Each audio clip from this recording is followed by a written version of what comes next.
রুই মাছ একটি জনপ্রিয় মাছ। এই মাছটি বাঙালি পরিবারের জন্য খুবই পছন্দের একটি মাছ।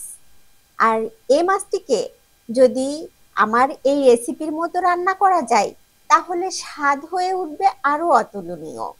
আজ নতুন স্বাদে রুই মাছের ভুনা রান্না আপনাদের সাথে শেয়ার করব। হ্যালো ভিউয়ার্স, আপনি যদি আমার চ্যানেলে নতুন হয়ে থাকেন তাহলে চ্যানেলটি সাবস্ক্রাইব করে বেল বাটনটি অন করে রাখতে ভুলে যেন না কিন্তু। রুই মাছ ভুনা করার জন্য আমি একটি মাছের কয়েক পিস কেটে ধুয়ে পরিষ্কার করে নিয়েছি। তাতে দিয়ে দিলাম সামান্য পরিমাণ লবণ, সামান্য পরিমাণ মরিচের গুঁড়া আর খুব সামান্য পরিমাণ হলুদের গুঁড়া। তারপর মাছগুলোকে একটি খুন্তির সাহায্যে খুব ভালোভাবে মিশিয়ে নেব। মিশানো হয়ে গেলে মাছগুলোকে আমি আধা ঘন্টার জন্য একটি ঢাকনা দিয়ে ঢেকে রেখে দেব। তারপর আধা ঘন্টা পর ফিরে এলাম। দেখুন মাছ থেকে লবণ পানি অনেকটাই ছেড়ে দিয়েছে, তাই মাছগুলোকে উল্টিয়ে পাল্টিয়ে আর একটু মাখিয়ে নেব। এ পর্যায়ে চুলাটি আমি মিডিয়াম হিটে ধরিয়ে নিয়েছি। তারপর ফ্রাই প্যানটা চুলার উপর দিয়ে 5 মিনিট গরম হয়ে আসার জন্য অপেক্ষা করলাম। প্যানটি গরম হয়ে এলে আমি 100 গ্রাম মতো সরিষার তেল দিয়ে দিলাম। এ পর্যায়ে মাছগুলোকে গরম তেলের উপরে ভালোভাবে সাজিয়ে ভেজে নেব এবং একটি থেকে আরেকটির একটু সামান্য জায়গা রাখতে হবে যেন মাছগুলো একটির সাথে আরেকটি লেগে না যায়। মাছ লেগে গেলে তোলার সময় মাছ ভেঙে যায়।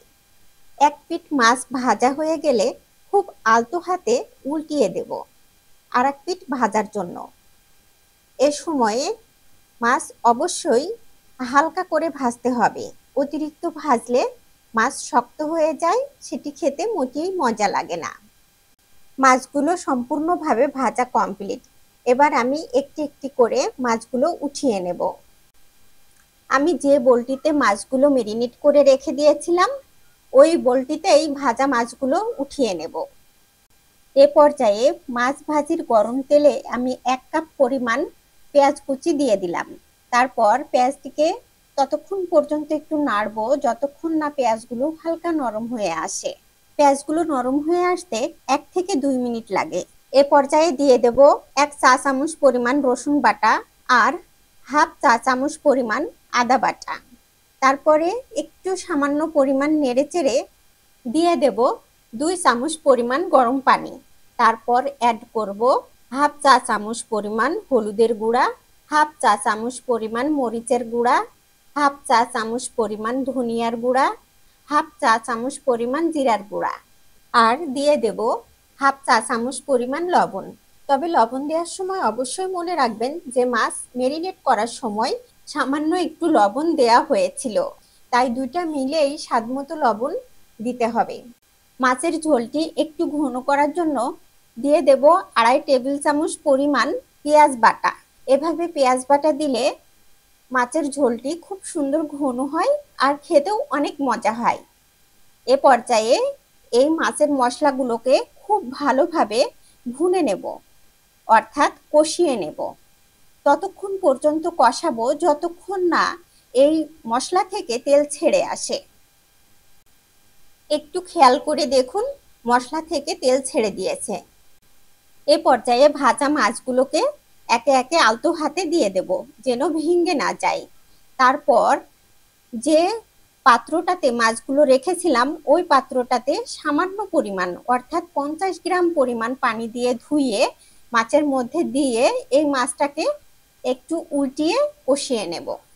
এ পর্যায়ে যে পরিমাণ ঝোল রাখতে চাই ঠিক সেই পরিমাণ পানি অ্যাড করে দেব। আমি এখানে 300 গ্রাম পরিমাণ পানি দিয়ে নিয়েছি। আপনারা আপনাদের পছন্দ মতো পানি দিয়ে নেবেন। মাছের ঝোলটি ফুটে এলে দিয়ে দিলাম একটি মিডিয়াম সাইজের টমেটো কুচি। আপনাদের কাছে যদি টমেটো না থাকে তাহলে এটা স্কিপ করতে পারেন। এবার 3টি আস্ত কাঁচামরিচ মাঝখান দিয়ে ভেঙে ছড়িয়ে দেব ফুটন্ত তরকারির ওপরে।